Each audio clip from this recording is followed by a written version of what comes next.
linear functions. Okay. So what is a linear function?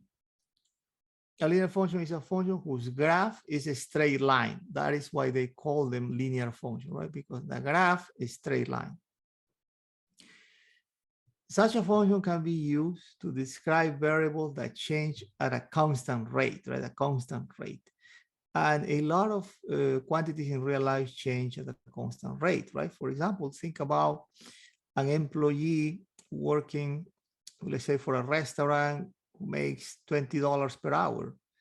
Well, if you graph how much he makes over time, right, you will see that the graph will reflect a line, right? Not considering overtime, right? Just regular time, that will reflect a line. That's an example. Now, but in real life, the other example, for instance, take a look at this. The table below shows that the accumulation of snow on the morning of a snowstorm is this. Time 6 a.m. accumulation of snow 2 inches. Time 8 a.m. 5 inches. 10 a.m. 8 inches. 12 p.m. 11 inches. This is a table. So when you pair up time with snow depth, right, which has been done here below, you will see the following. Look, 2 corresponds to 6 a.m., as you can see here. 5 corresponds to 8 a.m. here. 10 a.m. has been paired up with 8 inches of snow, and 12 p.m. has been paired up with 11. Sometimes when I translate these tables into graph, students ask me, how do you know which one is X, which one is Y? The first row should be X, the second row should be Y, always, okay?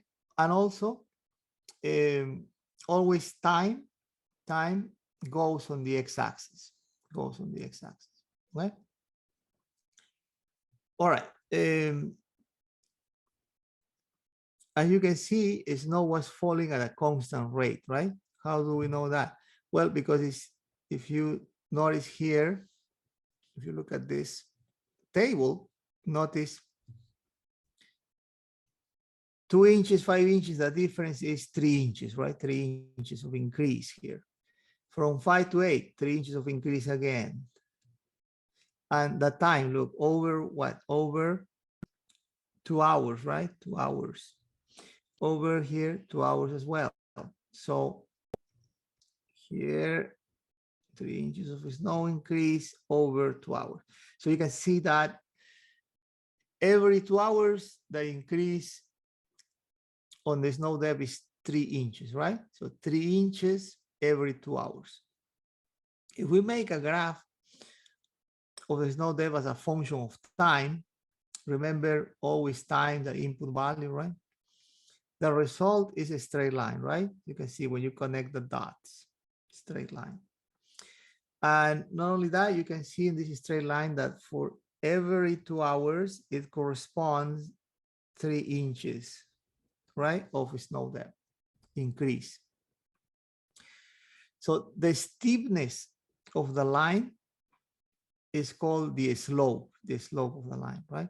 So this is saying that 3 inches for every 2 hours. So this can be expressed as 3 over 2, right? 3 over 2. Or 2 into 3 is 1.5, right? 1.5 inches per hour, right? Inches per hour. Mm-hmm. In general, for linear functions, time should be associated with the input values X, and mathematicians call it the independent variable, right? Because this variable does not depend on any other variable. Time is independent, right? It just passes by. But the snow depth depends on the time, right? At each time, there is some snow depth, right? So this variable y should be that dependent variable. Y depends on x, right? Snow depth depends on time, right? Time. And in this case, we have seen that this dependence is linear, right? It happens at a constant rate, 1.5 inches per hour. The slope of the line can be obtained from any 2 points, x1, y1, and x2, y2, using the following formula. Slope equal difference of the output values, y2 minus y1, over difference of input values, x2 minus x1, right? This is what mathematicians call the rise. And this is what mathematicians call the run.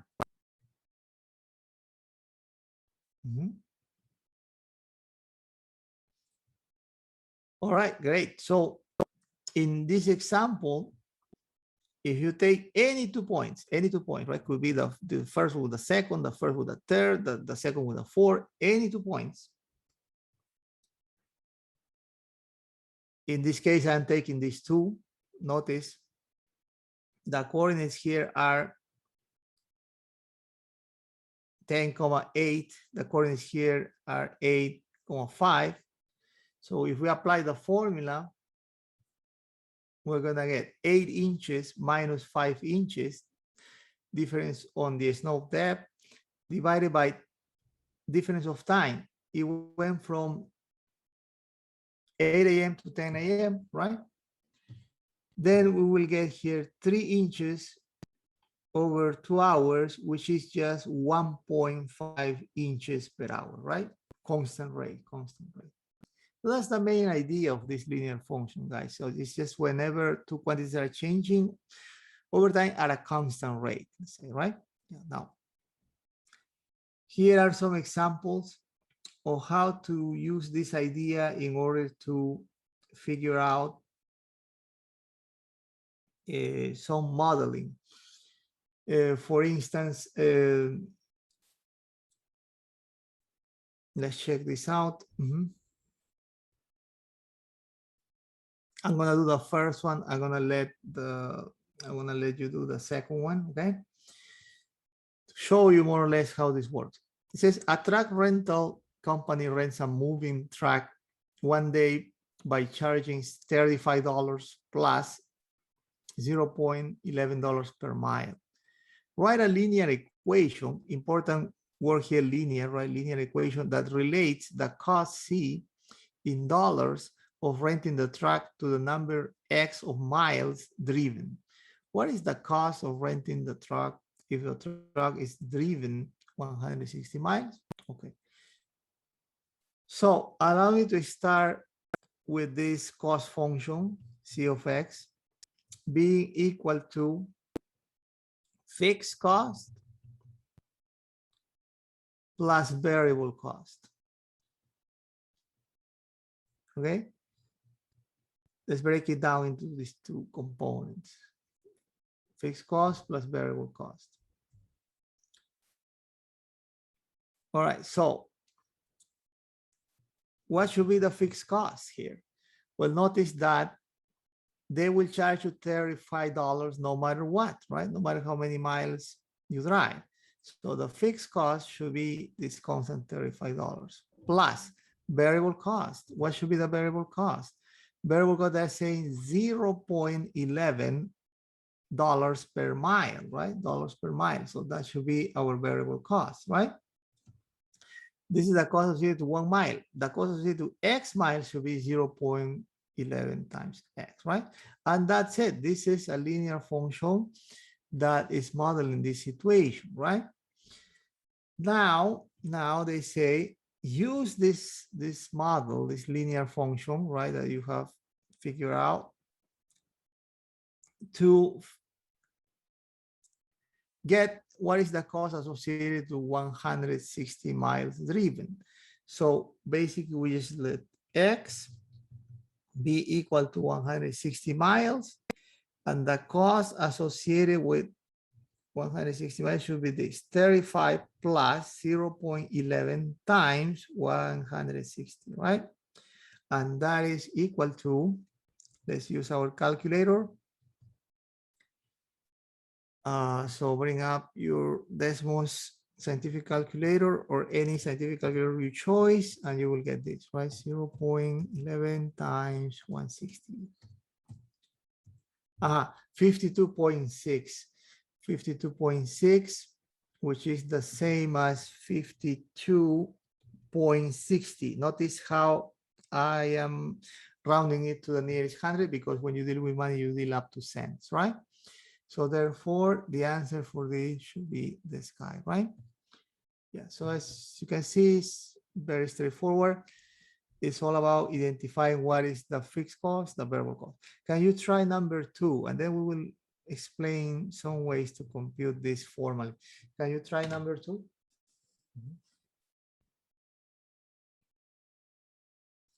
Yeah, remember the hint is break it down, right? Break down your cost as fixed cost plus variable cost. Yeah, hint,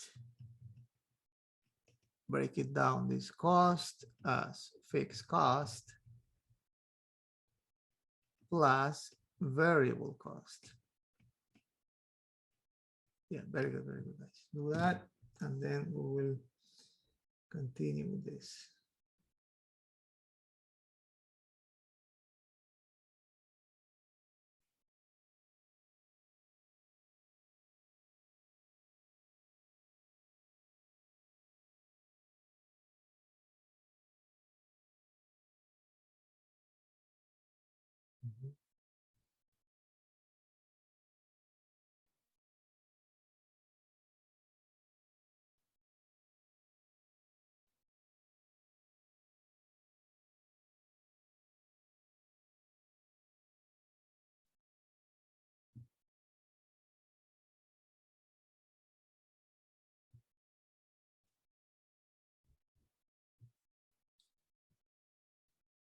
Yeah, let's make it bigger so everybody can see.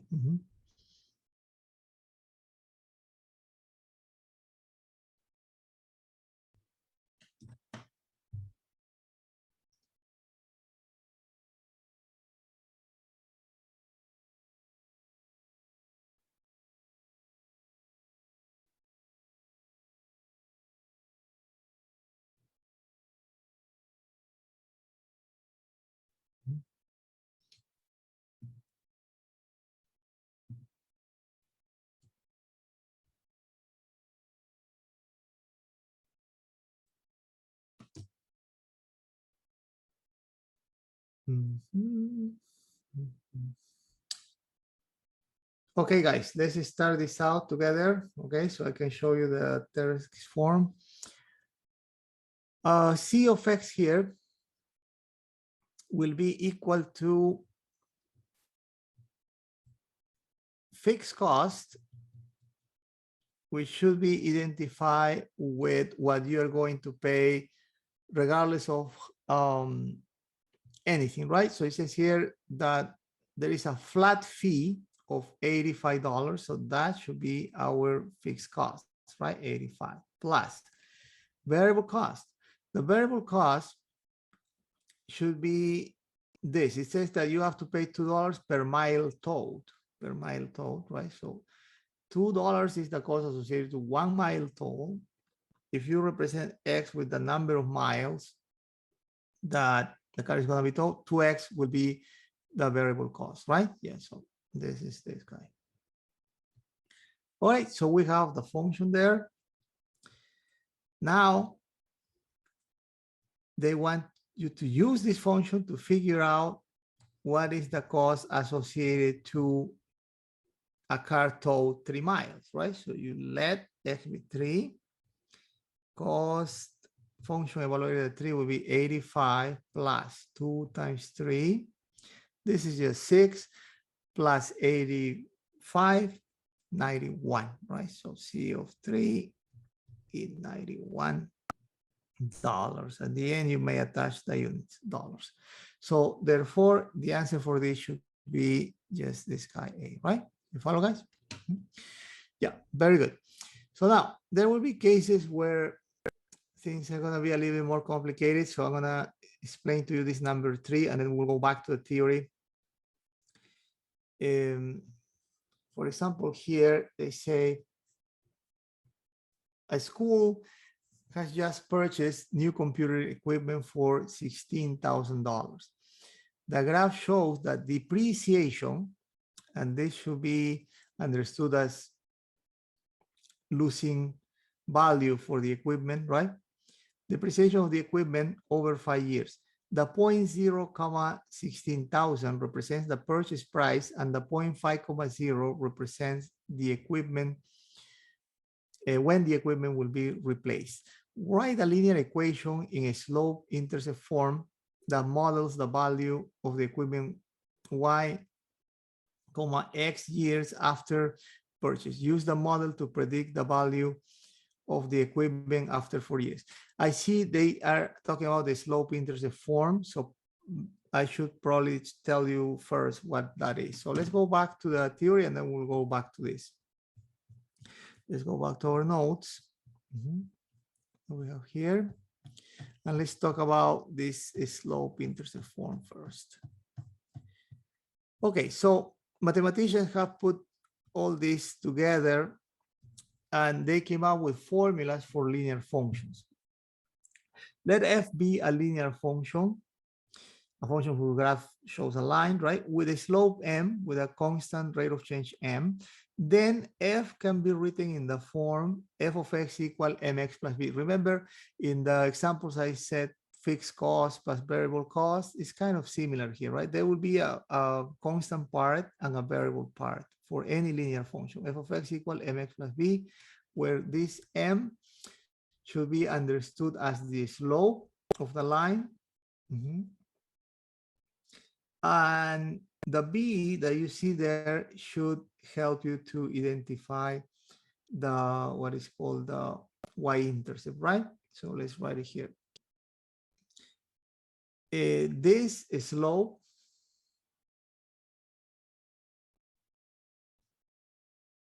and this y-intercept. And I'm going to write this between quotations because it's really tells you what the y-intercept should be, right? But it's just a number. The actual y-intercept should be 0, this, which is written below, where b is a constant and 0, b is the y-intercept, right? And this guy is the slope. Now, this form that you see here is what mathematicians call the slope-intercept form, this form, mx plus b, right? Mx plus b, this is called a slope-intercept form. And it's very common. When the answers are posted on the multiple choices, they will follow this form 99.9% of the time. It's a very important form. However, even though this slope-intercept form, is simple to remember, right? Y equal mx plus b, it is not always the most useful form for applications. There is another form that you should develop because this form will be used in calculus 1, in calculus 2, and even in calculus 3. It will allow you to make generalizations. Let y be equal to f of x be a linear function with a slope m, and let x1, y1 be a point in the graph of f, a point of the line, right? Then y minus y1 equal m times x minus x1. This is what is called the point slope form. I'm going to write here, point slope form. Point slope form. Okay, I'm going to use this form a lot.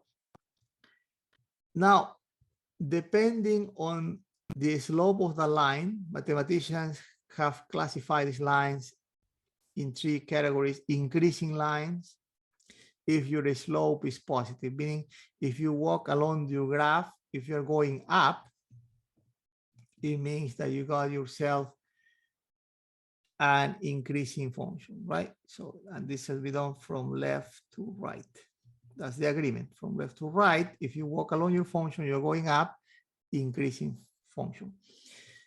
Decreasing linear function will happen if the slope is negative. If you walk along your line and you're going down, when you walk from left to right, that's the agreement, then you got yourself a decreasing linear function.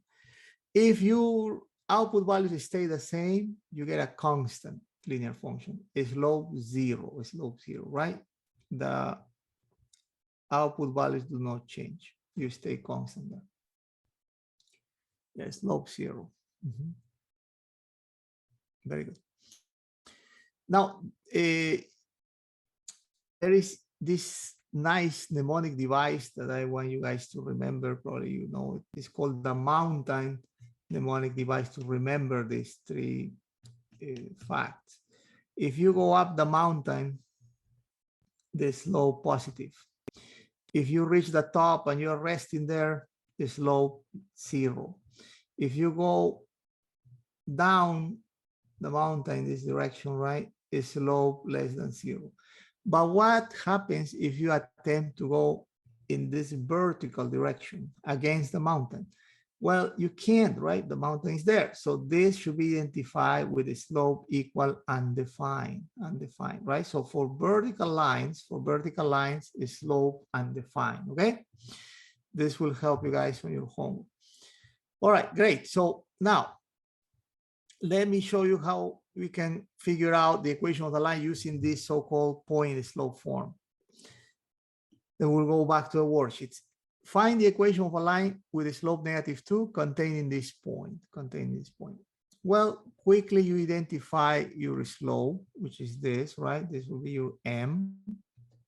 And then you label this point or identify this point as x1, y1. Now, using point slope form, which is something that I'm promoting here because, as I said, this will help you when you take calculus 1, calculus 2. This is the point slope form, right? Y minus y1 equal m times x minus x1. So we just substitute the values here of y1, that is a -4. Notice how I am using parentheses to substitute this negative number, right? So I don't make any mistake. The slope is -2, again negative, I'm using parentheses, minus here x1 is the number 3. Work this out, minus and minus plus, -2 times x, -2x, -2 times -3 plus 6, right? Simplify, get y isolated, because remember, the final answer should be expressed in a slope-intercept form, right? So this should be just a 2. And there you go. This is your equation, right? The one having a slope -2 and passing through this point. That line has this equation, right? All right, example 3. So we can go back to the worksheets. Find the equation of a line passing through the points 4, -5 and 5, -3. Now, this time they don't give you the slope, but they are giving you instead 2 points that the line contains, right? So quickly you label the first point as x1, y1, the second point as x2, y2, and that will allow you to find the slope, right? So first compute the slope. The slope, we have a formula for that. The formula says take the difference of the output values divided by the difference of the input values, right? So the slope will be y2 is -3 minus y1. Y1 is -5. Notice how I'm using parentheses so I don't make any mistakes on the computation of this slope. 5 minus x1, 4, right? Yeah. So the slope will be equal to Notice minus and minus plus, so this will be 3 negative plus 5 over 5 minus 4. Minus 3 plus 5 is 2. 5 minus 4 is 1. So finally, the slope is equal to 2, right? I found the slope of my line. Once you have the slope, just go ahead and write out your point slope form, right? You know that x1 is 4, y1 is negative 5, right? So just replace the values.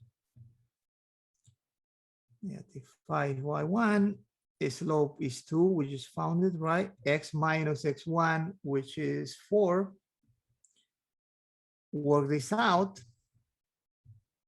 Minus or minus plus, twice x here, minus 2 times 4, 8. Subtract 5 in both sides, and finally y gets isolated to 2x minus 13, right? This is the equation of your line passing through those two given points, and we did it using the point slope form, right? Point slope form. Great. Very good, guys. So now let's go back to our exercises and let's complete them. All right, I said we're gonna go over this first, right? In this case, they are asking you to figure out the equation of this line. It's a decreasing line. They're talking about depreciation. The equipment is losing value per year. You can use this point and this point. We have the coordinates of those two and apply formally the definition of the point slope form for the equation of the line. Or you can simply just kind of using common sense figure this out.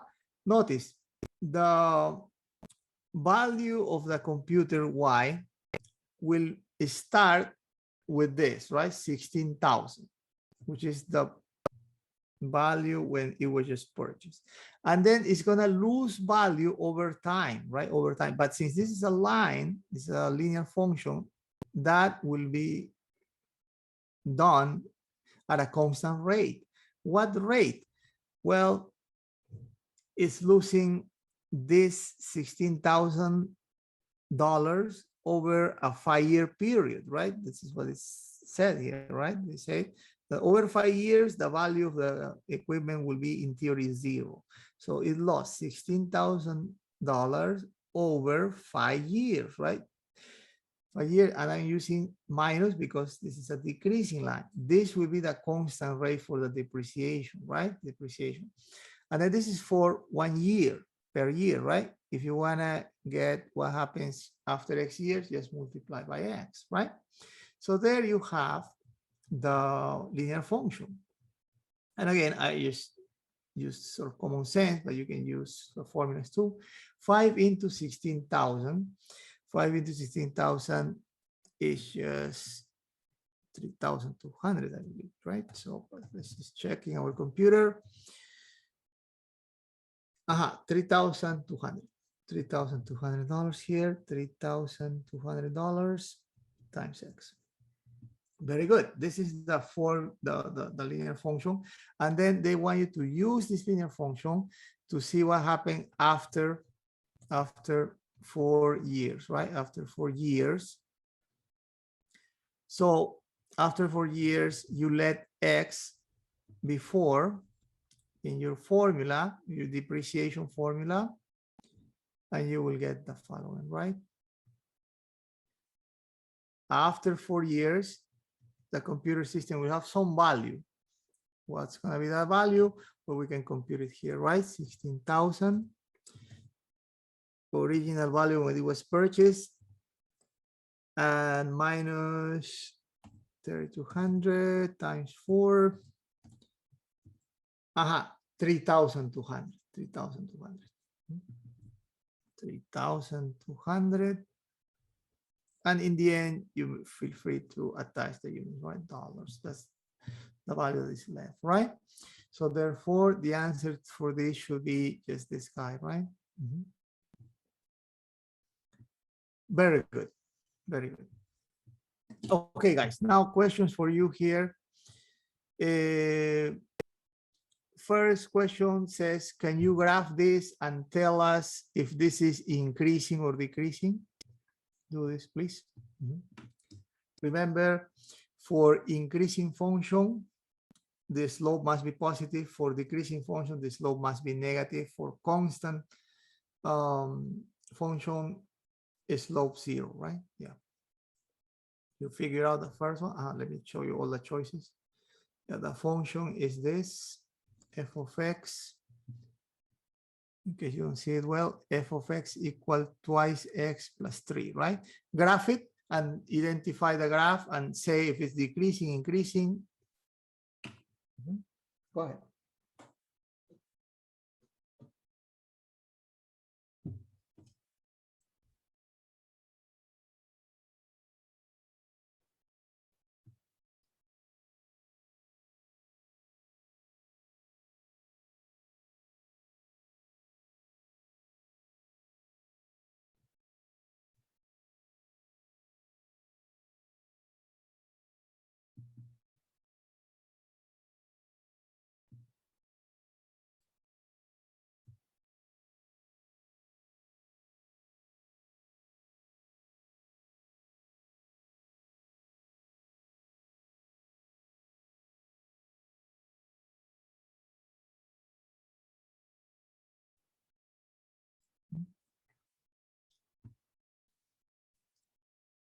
Okay, guys, so let's do it together so we can move on. Slope is 2, right? Slope 2, which is the same as 2 over 1. Rise, run, right? And this guy plus 3 tells me that the y-intercept should be 0, 3, right? 0, 3 plus 3. So probably you can start there, 1, 2, 3, the y-intercept is there. From there, run 1 to the right, then 2 up, right? So you will be here, 1 and 2, right? And connect the dots, that should be the graph, right? Yeah, not hard to find the graph. This should be this. Yeah, very good, very good. So now, notice if you walk along this line from left to right, you are going up, right? Going up. The slope positive, so this should be increasing, right? Increasing, and the y-intercept should happen at y equal 3. So this should be this, right? Very good. Increasing. Very good. Next question, guys. Try to do this. Number 5. Identify if the linear function is increasing, decreasing, or constant by graphing it, right? By graphing it. So this is saying h of x equal negative 2x plus 4. Yeah, I'm gonna give you the hint. This guy is slope, which is the same as negative 2 over 1. Rise over run. And this tells me that the y-intercept is 0, 4, right? Yeah, with those two, graph and say if the function is increasing or decreasing or perhaps constant, right? We don't know.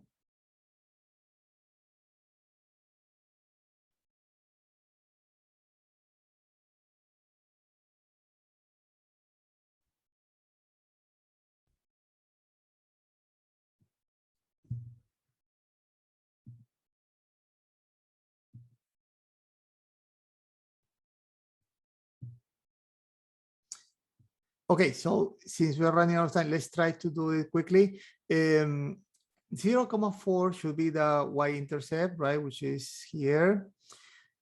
Then we go 1 to the right, run, and 2 down because the rise is negative, right? So you get something like this. So this time the line looks like this, clearly decreasing, because if you go from left to right, going down, right? Going down.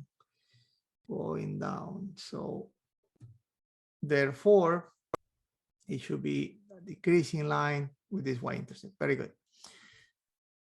This one, f of x equal to, since the output values do not change at all, right, at all, at 2, you just keep your output values there. So this leads to what is called a constant function, right? If you walk from left to right, the output values are not changing. So this one, constant, okay? Great. Now, there are these two examples.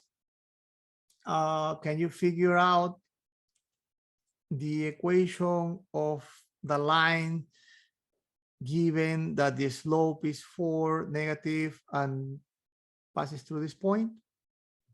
So slope minus 4 point negative 2.5. And the idea is to use the slope, not the slope, the point slope form, right? Use point slope form. Slope form, right? They're going to ask you for this form on your homework or try to develop it. I know you can use also y equal mx plus b, nothing wrong with that. But again, for the future, this is the formula we have to learn how to use, right? Yeah, this will be our x1, this will be our y1. Just put them in and that should be it. Yeah, let's do it together so we can finish. Y minus y15 equal slope minus 4. I see some students figure this out. Just be careful when you substitute negative numbers. Notice how I use parentheses. When you use positive numbers, you don't have to, but when you substitute negative numbers, then you can use it so it will not. How, you know, which is, how do I know which is x1, which is x2? Okay, here, Gabriela, the answer, look, this was the point, right? Always the first one, x1, the second one, y1. You follow? First, this, first. If you are giving 2 points, maybe here I will explain. It doesn't really matter, but you should choose the first one from left to right, probably. Okay, so that clear now? Yeah. Yeah, great. Yeah, always, guys, ask me questions. Don't hold anything back. Clarifying is good. So let's finish this. Y minus 5 equal minus 4x minus 1 plus that plus 2, right? Plus 2 times minus 4 minus 8, right? Minus 8. Adding 5 to both sides. Y equal minus 4x minus 3 should be our final answer, which is this guy. Excellent. To finish, let's do this together, right? Number 8. Find the equation of the line passing through these 2 points. And here we have 2 points. We don't have the slope, but label the first point that appears from left to right, x1, y1, the second point that appears from left to right, x2, y2. It really doesn't matter how you do this identification, but it's kind of to have like a norm, like a rule. You can do this. And then just use your slope formula, right? The slope formula, which says m is y2 minus y1 over x2 minus x1. So your slope will be equal to what? Y2 is negative 4. I'm going to place it within parentheses, minus y1. Y1 is negative 7. Again, use parentheses, otherwise it's a little bit confusing. X2 is 3, minus x1 is 2. Yeah. Now, this is minus 4. Minus and minus is plus, so plus 7 over 3 minus 2, right? Minus 4 plus 7 is a 3. 3, this is 1. So 3 divided by 1 is just 3, right? Yeah, and you can use the calculator for this in case you have trouble with dealing with these sign numbers. So the slope happened to be 3. Now, with that slope 3 and point, you can choose this point or this point to work with. Does not matter, the answer will be the same. I am going to choose this guy. the first, okay? So I'm gonna choose this 2 comma minus 7. So x1 here, y1 here. So I have all the ingredients that I need for my formula, right? My point slope formula that we are promoting here. All right, so y minus 7. Notice minus 7 within parentheses because it's a negative number, right? 3 positive, you don't need parentheses. X minus x1 is 2 is positive, I don't need parentheses. For the negative values, use parentheses. This will be minus plus 7. Applying our distributive properties is 3x. This is minus 3 times 2, 6. And subtracting 7 from both sides of the equation should lead us to the final answer, right? 7 goes away, 3x minus 6 minus 7 minus 13. Great, this is the equation of the line passing through these 2 points, right? Using point slope form, right? And the presentation is in a slope-intercept form, right? Intercept form. For presentation, for final presentation of the answer, mathematicians love this slope-intercept form, right? Yeah, for presentations. Prefer form for final presentation, for final answers. You will notice that